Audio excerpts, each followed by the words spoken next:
بسم اللہ الرحمن الرحیم۔ محترم سامعین و ناظرین، ایک مرتبہ پھر ہم درس خلاصہ تفسیر قرآن کے اندر حاضر ہیں۔ اس ویڈیو کے اندر 15ویں پارے کا تفسیر کا خلاصہ پیش کیا جائے گا۔ 15ویں پارے کا آغاز سورۃ بنی اسرائیل کے آغاز سے ہی ہوتا ہے۔ سورۃ بنی اسرائیل، اس کے 12 رکوع اور 111 آیتیں ہیں۔ اس سورت کے چند نام ہیں۔ سورۃ اسراء، اسراء کا معنی ہے رات کو سیر کرنا۔ اس سورت کی پہلی آیت میں ہی تاجدار رسالت صلی اللہ علیہ وآلہ وسلم آپ کے رات کے مختصر حصہ میں مکہ مکرمہ سے بیت المقدس جانے کا ذکر ہے۔ اس مناسبت سے اسے سورۃ اسراء کہتے ہیں۔ سورۃ سبحان، سبحان کا معنی ہے پاک ہونا۔ اس سورت کی ابتدا اسی لفظ سبحان سے ہوئی ہے، اس مناسبت سے اس کا نام سورۃ سبحان بھی ہے۔ سورۃ بنی اسرائیل، اسرائیل کا معنی ہے اللہ کا بندہ۔ یہ حضرت یعقوب علیہ السلام کا لقب ہے اور آپ کی اولاد کو بنی اسرائیل کہتے ہیں۔ اس سورت میں بنی اسرائیل کے عروج و زوال اور عزت و ذلت کے احوال بیان کیے گئے ہیں، تو اس لیے اس مناسبت سے اس سورت کو بنی اسرائیل کہتے ہیں۔ معراج شریف کے بارے میں سینکڑوں احادیث ہیں، جن کا ایک مختصر خلاصہ ہے کہ نبی کریم صلی اللہ علیہ وسلم آپ نے مسجد حرام سے مسجد اقصیٰ، پھر اس سے آسمانوں کی طرف اور سدرۃ المنتہا اور لامکان تک آپ نے سیر کی، اور اللہ تبارک و تعالیٰ نے اس کو تھوڑے سے حصے کے اندر نبی کریم صلی اللہ علیہ وسلم کو یہ اتنی بڑی سیر کروا دی۔ اس میں نبی کریم صلی اللہ علیہ وسلم نے مسجد اقصیٰ کے اندر انبیاء کو نماز بھی پڑھائی۔ اس کے اندر نبی کریم صلی اللہ علیہ وسلم آپ کی آسمانوں پر بھی مختلف انبیاء سے ملاقاتیں ہوئیں۔ اس میں نبی کریم صلی اللہ علیہ وسلم نے جنت جہنم کی سیر کی، مشاہدہ کیا۔ نبی کریم صلی اللہ علیہ وسلم آپ نے مختلف انعامات اور مختلف عذاب ان کا مشاہدہ کیا، اور نبی کریم صلی اللہ علیہ وسلم نے اللہ تعالیٰ کا دیدار بھی کیا، اور نبی کریم صلی اللہ علیہ وسلم کو اللہ تعالیٰ کی طرف سے نمازوں کا تحفہ دیا گیا۔ آپ اس تحفے کے ساتھ آپ تشریف لائے۔ تو یہ سارا واقعہ جو ہے یہ آپ کے جسم اقدس کے ساتھ تھا۔ نبی کریم صلی اللہ علیہ وسلم آپ نے اس کو جو ہے اپنے جسم کے ساتھ ہی سارا کچھ دیکھا ہے، اور نبی کریم صلی اللہ علیہ وسلم آپ نے آ کر پھر اس تمام کو بیان کیا، اور حضرت ابو بکر صدیق رضی اللہ تعالیٰ عنہ آپ نے اس کی تصدیق کی۔ اس کو محض ایک خواب کا واقعہ کہہ دینا یا اس کا بالکل ہی انکار کر دینا، یہ گمراہی ہے۔ اس کے بعد اللہ تبارک و تعالیٰ نے اس سورت کے ابتدا کے اندر نبی کریم صلی اللہ علیہ وسلم کا معراج کا ذکر کیا، اور اس کے بعد اللہ تعالیٰ نے بنی اسرائیل کے بارے میں بیان کیا کہ اللہ تبارک و تعالیٰ نے انہیں تورات میں یہ غیب کی خبر دی تھی کہ تم زمین میں یعنی سرزمین شام میں 2 مرتبہ فساد کرو گے۔ یہ غیب کی خبر پوری ہوئی، اور جس طرح اللہ تبارک و تعالیٰ نے فرمایا تھا ویسے ہی وقوع ہوا، اور بنی اسرائیل نے فساد کیا، ظلم و بغاوت پر اترے، اور اس کا انجام دیکھنے کے بعد پھر سنبھلے، لیکن پھر دوبارہ فساد میں مبتلا ہو گئے، اور ہر مرتبہ فساد کے نتیجے میں ذلیل و رسوا ہوئے۔ آگے اس کی تفصیل بیان کی گئی کہ جب 2 مرتبہ کے فساد میں سے پہلی مرتبہ کے فساد کا وقت آیا تو فساد کی صورت یہ بنی کہ انہوں نے تورات کے احکام کی مخالفت کی اور گناہ کے کاموں میں پڑ گئے، اور حرام چیزوں کے مرتکب ہونے لگے، حتیٰ کہ انہوں نے اللہ تبارک و تعالیٰ کے نبیوں کو شہید کیا۔ اور جب بنی اسرائیل نے یہ فساد کیا تو اللہ تبارک و تعالیٰ نے ان پر بہت زور اور طاقت والے لشکروں کو مسلط کر دیا، تاکہ وہ انہیں لوٹیں اور انہیں قتل کریں اور قید کریں۔ ذلیل و رسوا کریں۔ چنانچہ ان پر مسلط کیے جانے والے لشکروں نے بنی اسرائیل کے علماء کو قتل کیا، تورات کو جلایا، مسجد اقصیٰ کو ویران کیا اور 70,000 افراد کو گرفتار کیا۔ یہ مسلط کیے جانے والے لشکر کون سے تھے، اس بارے میں مختلف اقوال ہیں۔ البتہ ان میں سے جس نے بنی اسرائیل کو بدترین طریقے سے ہزیمت سے دوچار کیا وہ بخت و نصر تھا، جس نے انہیں تہس نہس کر کے چھوڑا، اور یوں وعدہ الہی پورا ہوا۔ پھر بتایا گیا کہ ہم نے ہر انسان کا اعمال نامہ اس کے گلے میں لٹکا دیا ہے، یعنی اللہ کی قضاء اور قدر جو طے ہے وہ ہو کر رہے گی، اور قیامت کے دن ان کا اعمال نامہ ایک کھلی ہوئی کتاب کی صورت میں ہوگا۔ بندے سے کہا جائے گا کہ اپنا اعمال نامہ پڑھو، آج تم ہی اپنا حساب کرنے کے لیے کافی ہو۔ جس نے ہدایت کی راہ اختیار کی اس کو فائدہ پہنچے گا، جس نے گمراہی کو اختیار کیا اس کا وبال اسی پر ہوگا، اور کوئی بوجھ اٹھانے والا کسی دوسرے کا بوجھ نہیں اٹھائے گا۔ ہم اس وقت تک عذاب دینے والے نہیں ہیں جب تک حجت کو مکمل نہ کر دیں، یعنی اپنے رسول کو نہ بھیج دیں۔ کوئی جان کسی جان کا بوجھ نہیں اٹھائے گے، یعنی کوئی کافر کسی کافر کے کام نہیں آئے گا، لیکن مسلمانوں کے لیے قیامت کے دن شفاعت ہے، مسلمان ایک دوسرے کی شفاعت کریں گے۔ اس کے بعد اللہ تبارک و تعالیٰ نے 16 نمبر آیات سے تقریباً 25 کاموں کا حکم دیا ہے۔ آیت کے ابتدائی حصہ کا معنی یہ ہے کہ تمہارے رب کا حکم ہے کہ تم اللہ تعالیٰ کی عبادت کرو، اس کے ساتھ کسی اور کو شریک نہ ٹھہراؤ، اور تمہیں جو کام کرنے کا اللہ تعالیٰ نے حکم دیا انہی کرو، اور جن کاموں سے منع کیا گیا ان سے بچو۔ اس میں نبی کریم صلی اللہ علیہ وسلم کی رسالت کا اقرار ہے، ان سے محبت اور آپ کی تعظیم بھی داخل ہے۔ اپنی عبادت کا حکم دینے کے بعد اللہ تبارک و تعالیٰ نے ماں باپ کے ساتھ اچھا سلوک کرنے کا حکم دیا۔ اس میں حکمت یہ ہے کہ انسان کے وجود کا حقیقی سبب اللہ تبارک و تعالیٰ کی تخلیق اور ایجاد ہے، جبکہ ظاہری سبب اس کے ماں باپ ہیں۔ اس لیے اللہ تبارک و تعالیٰ نے پہلے انسانی وجود کے حقیقی سبب کی تعظیم کا حکم دیا، پھر اس کے بعد ظاہری سبب کی تعظیم کا حکم دیا۔ آیت کا معنی یہ ہے کہ تمہارے رب نے حکم فرمایا کہ تم اپنے والدین کے ساتھ انتہائی اچھے طریقے سے نیک سلوک کرو، کیونکہ جس طرح والدین کا تم پر احسان بہت عظیم ہے تو تم پر لازم ہے کہ تم بھی ان کے ساتھ اچھے طرح پیش آؤ۔ مزید حکم دیا کہ والدین کے ساتھ نرمی اور عاجزی کے ساتھ پیش آؤ، ہر حال میں ان کے ساتھ شفقت کا برتاؤ کرو، کیونکہ انہوں نے تمہاری مجبوری کے وقت تمہیں محبت سے پرورش کیا ہے۔ جو چیز انہیں درکار ہو ان پر خرچ کرو اور اس میں دریغ نہ کرو۔ حقوق والدین کے بیان کے آخر میں فرمایا کہ ان کے لیے دعا کرو۔ گویا یہ فرمایا کہ دنیا میں بہتر سے بہترین سلوک اور خدمت میں کتنا بھی مبالغہ کر لیا جائے، لیکن والدین کے احسان کا حق ادا نہیں ہوتا۔ اس لیے بندے کو چاہیے کہ بارگاہ الہی میں ان پر فضل و رحمت کی دعا کرے اور عرض کرے کہ یا اللہ، میری خدمت ان کے احسان کی جزا نہیں ہو سکتی، تو ان پر کرم کر اور ان کے احسان کا بدلہ دے۔ تو انہیں جو ہے کسی بھی حالت میں جھڑکنا نہیں چاہیے، یہاں تک کہ اف تک نہیں کہنا چاہیے۔ اس کے بعد حقوق والدین کے بعد روزی کی کمی کے ڈر سے اولاد کو قتل کرنے کی مذمت کی گئی۔ فرمایا گیا کہ تمہاری روزی بھی اللہ کے ذمہ کرم پر ہے اور تمہاری اولاد کی روزی بھی اللہ کے ذمہ کرم پر ہے۔ پھر گناہوں سے بچنے کا حکم دیا گیا۔ زنا سے بچو، ناحق قتل نہ کرو، یتیم کا مال ناحق نہ کھاؤ، عہد شکنی نہ کرو، ناپ تول میں کمی نہ کرو، بغیر تحقیق کے کسی بات کو نقل نہ کرو، زمین پر متکبرانہ انداز میں نہ چلو۔ یہ سب برائی کے ناپسندیدہ کام ہیں۔ ہم ہر بات مختلف انداز میں بیان فرماتے ہیں تاکہ یہ لوگ نصیحت حاصل کریں، مگر یہ لوگ حق سے اور بھی دور ہوتے چلے جا رہے ہیں۔ پھر فرمایا گیا کہ آسمان اور زمین کی ہر چیز اللہ تبارک و تعالیٰ کی تسبیح بیان کرتی ہے، لیکن تم ان کی تسبیح کو سمجھتے نہیں۔ آیت نمبر 78 میں اللہ تبارک و تعالیٰ نے نماز قائم رکھنے کا حکم دیا۔ سورج ڈھلنے سے رات کے اندھیرے تک اس دورانیہ میں 4 نمازیں آ گئیں: ظہر، عصر، مغرب، عشاء۔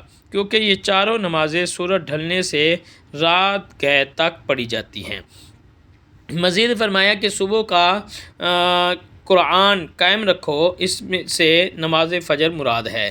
ساتھ ہی قرآن مجید کی تلاوت کرنے، تہجد کا اہتمام کرنے کی ترغیب دی گئی۔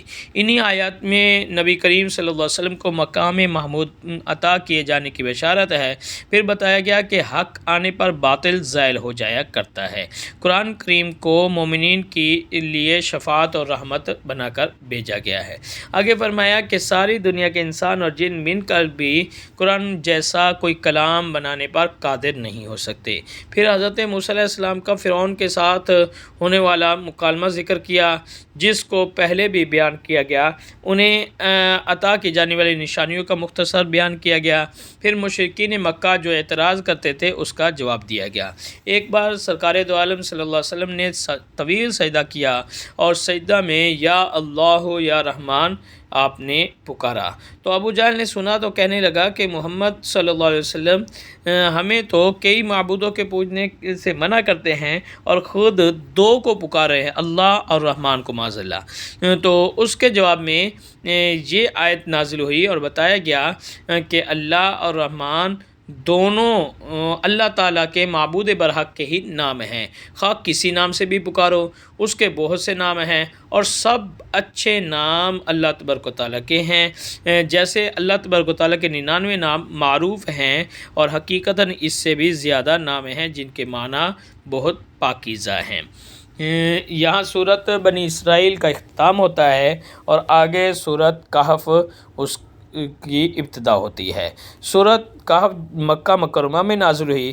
اس سورت میں 12 رکوع اور 110 آیتیں ہیں۔ اس کی وجہ تسمیہ کہف کا معنی ہے پہاڑی غار۔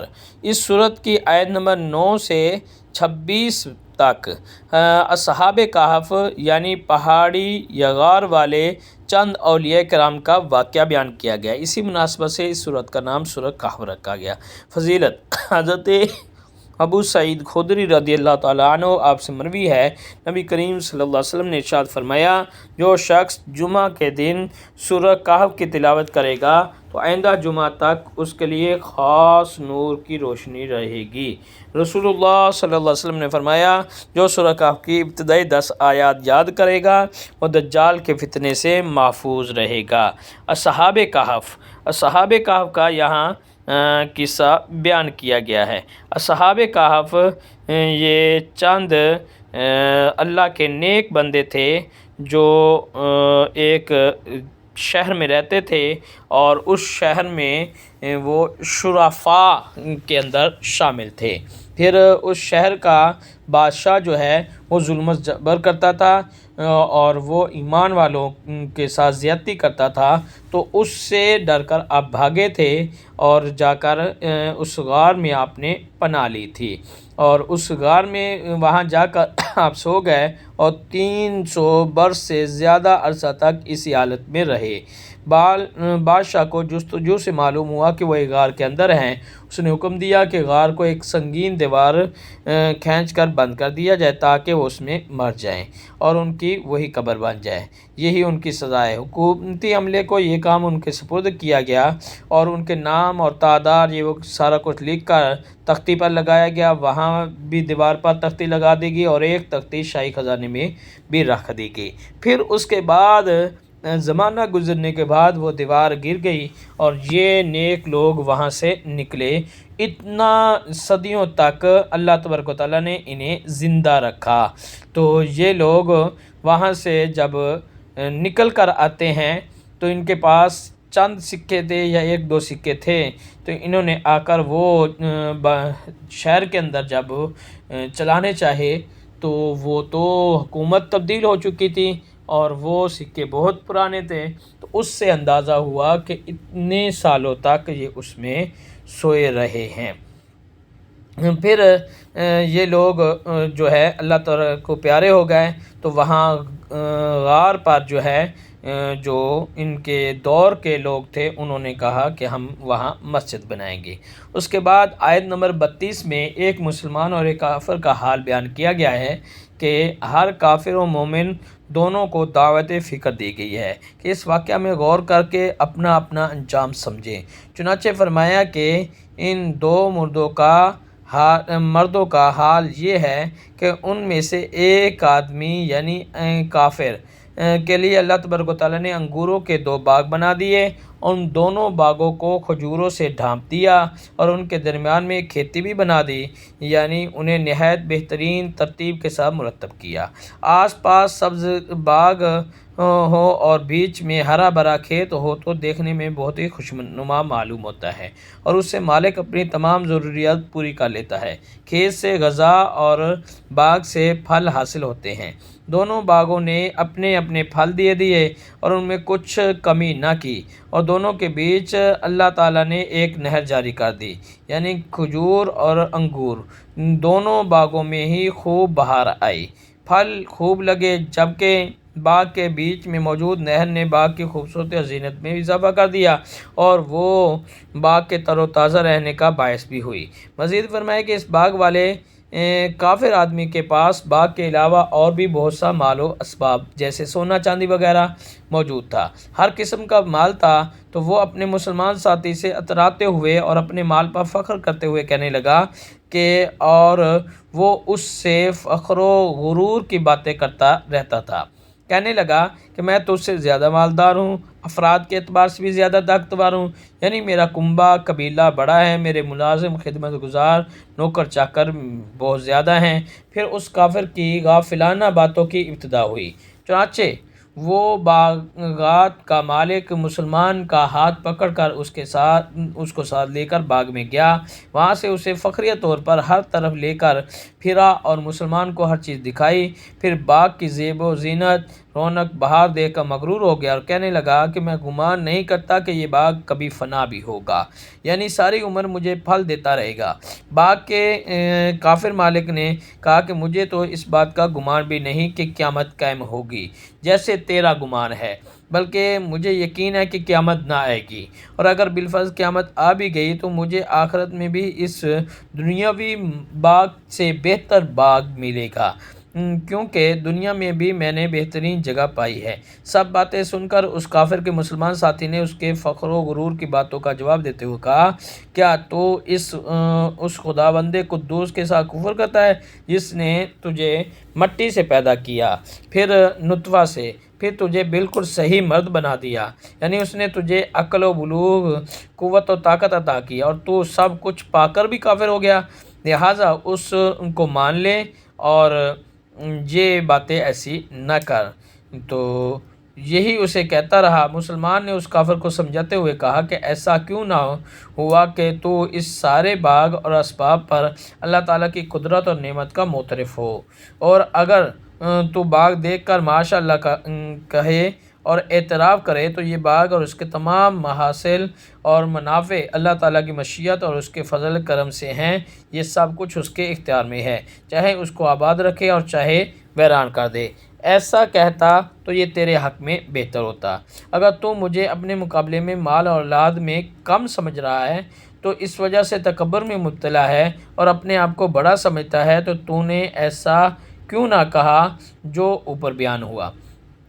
مسلمان نے مزید کہا کہ قریب ہے کہ یعنی ایسا بھی ہو سکتا ہے کہ میرا رب مجھے تیرے باغ سے بہتر عطا فرما دے اور تیرے باغ پر آسمان سے کوئی آفت نازل فرما دے تو وہ چٹیل میدان ہو کر رہ جائے، اس میں سبزہ نام کا نشان ہی نہ ہو، اور اپنی زندگی میں ہی تو اس باغ کو برباد ہوتا دیکھ لے اور کف افسوس ملتا رہ جائے۔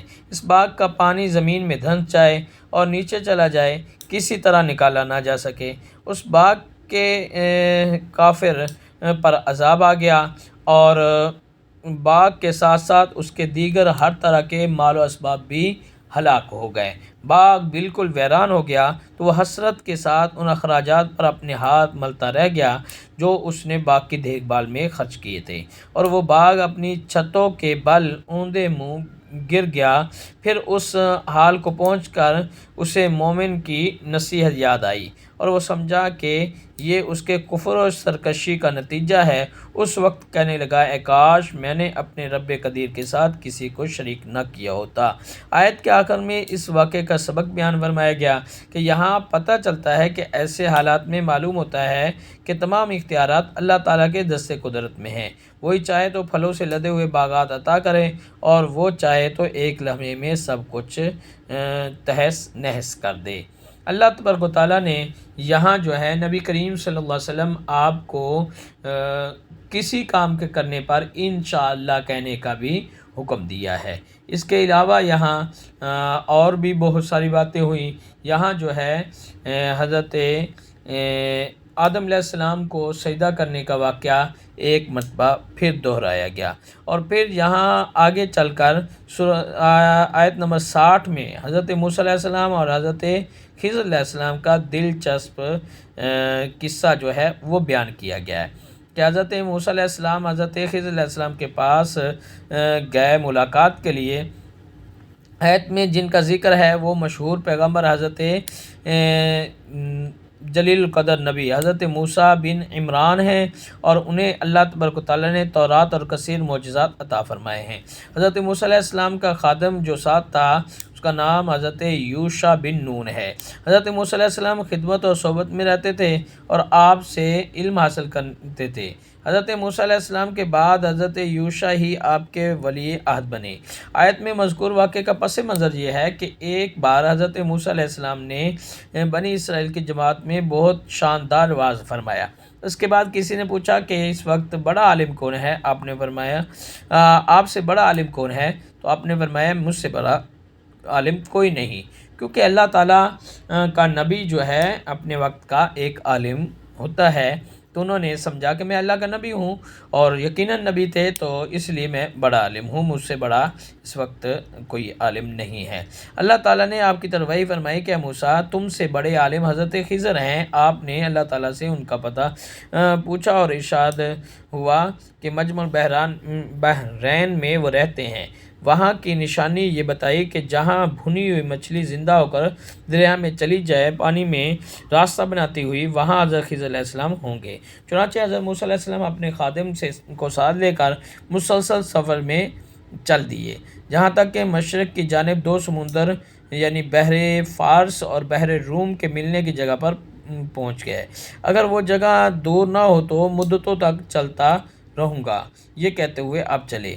پھر یہ حضرات روٹی اور نمکین بھنی مچھلی زنبیل میں توشہ میں لے کر روانہ ہوئے تو حضرت موسیٰ علیہ السلام حضرت یوشع بن نون دو سمندروں کے ملنے کی جگہ پہنچے۔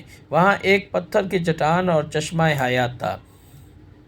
اس جگہ حضرت موسیٰ علیہ السلام آرام فرما ہوئے، حضرت یوشع علیہ السلام وضو کرنے لگے۔ اسی دوران بھنی ہوئی مچھلی زنبیل سے زندہ ہو گئی اور تڑپ کر دریا میں گر گئی۔ اس پر پانی کا بہاؤ جو ہے رک گیا اور وہ ایک محراب سی شکل بناتے ہوئے وہاں سے راستہ بنا دیا۔ حضرت یوشع علیہ السلام یہ دیکھ کر بہت حیران ہوئے۔ حضرت موسیٰ علیہ السلام بیدار ہوئے تو حضرت یوشع علیہ السلام کو ان سے مچھلی کا واقعہ ذکر کرنا یاد نہ رہا، چنانچہ ارشاد ہوا کہ وہ اپنی مچھلی بھول گئے اور اس مچھلی نے دریا میں سرنگ کی طرح اپنا راستہ بنا لیا۔ جب وہ دونوں اس جگہ سے گزر گئے چلتے چلتے یہاں تک کہ دوسرے روز کھانے کا وقت آیا تو حضرت موسیٰ علیہ السلام نے اپنے خادم سے فرمایا کہ ہمارا کھانا لاؤ، تو بے شک ہمیں اس سفر سے بڑی مشقت کا سامنا ہوا، تھکان ہوئی بھوک کی شدت کی وجہ سے۔ یہ بات جب تک مجمع البحرین پہنچنے تک پیش نہ آئی تھی، اور جب منزل مقصود سے آگے بڑھ گئے تو پھر تھکان محسوس ہوئی۔ اس میں اللہ تعالیٰ کی حکمت یہ تھی کہ وہ مچھلی یاد کریں اور اس کی طلب میں منزل مقصود کی طرف واپس پلٹ آئیں۔ حضرت موسیٰ علیہ السلام کے یہ فرمانے پر خادم نے معذرت کی۔ حضرت یوشع بن نون کی بات سن کر حضرت موسیٰ علیہ السلام نے فرمایا مچھلی کا جانا ہی تو ہمارے مقصد حاصل کرنے کی علامت تھی، جن کے طلب میں ہم چلے ہیں ان کی ملاقات وہیں ہوگی۔ چنانچہ پھر وہ دونوں اپنے قدموں کے نشانات پر واپس پلٹے۔ اور جب وہ دونوں بزرگ واپس اسی جگہ پر پہنچے تو وہاں انہوں نے اللہ تبارک و تعالیٰ کے بندوں سے ایک بندہ پایا جو چادر اوڑھے آرام کر رہا ہے، تو یہ حضرت خضر علیہ السلام تھے۔ اور پھر حضرت خضر علیہ السلام سے ان کا مکالمہ ہوا، تو یہ ان کا مکالمہ اور پورا قصہ وہ انشاءاللہ اگلے پارے کے خلاصے کے اندر بیان ہوگا۔